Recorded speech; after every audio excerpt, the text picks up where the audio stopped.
বৃষ্টি পড়ছে টিপ টিপ করে। গ্রামের সেই পুরনো কুড়েঘরের বারান্দায় একা বসে আছি আমি। চারপাশে নিস্তব্ধতা, শুধু টিনের চালে বৃষ্টির টুপটাপ শব্দ। এই শব্দটাই তোমাকে মনে করিয়ে দেয় সেই সব রাতের কথা, যখন সবাই ঘুমিয়ে পড়তো আর আমরা দুজন সারা রাত কথা বলতাম। বৃষ্টির শব্দে মিশে যেত আমাদের ভালোবাসা।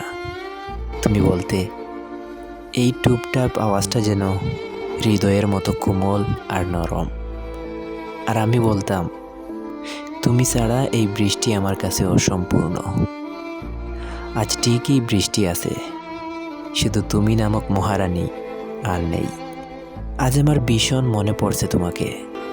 বুকের ভেতরটা কেমন যেন হু হু করে উঠল। পুরনো বারান্দার কাছে গিয়ে যখন বসলাম, তখনও বৃষ্টি পড়ছে, বাতাস বইছে।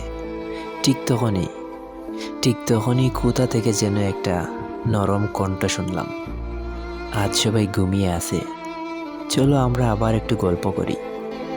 আমি আচমকা চারদিকে তাকালাম, কিন্তু কাউকে দেখতে পাইনি, শুধু সেই পুরনো বৃষ্টির শব্দ। আজও বৃষ্টির দিনে তোমার স্মৃতি ঠিকই ফিরে আসে, শুধু তুমি আসো না। গল্পটা কেমন লাগলো আপনার কাছে? অবশ্যই একটা কমেন্ট করে জানাবেন।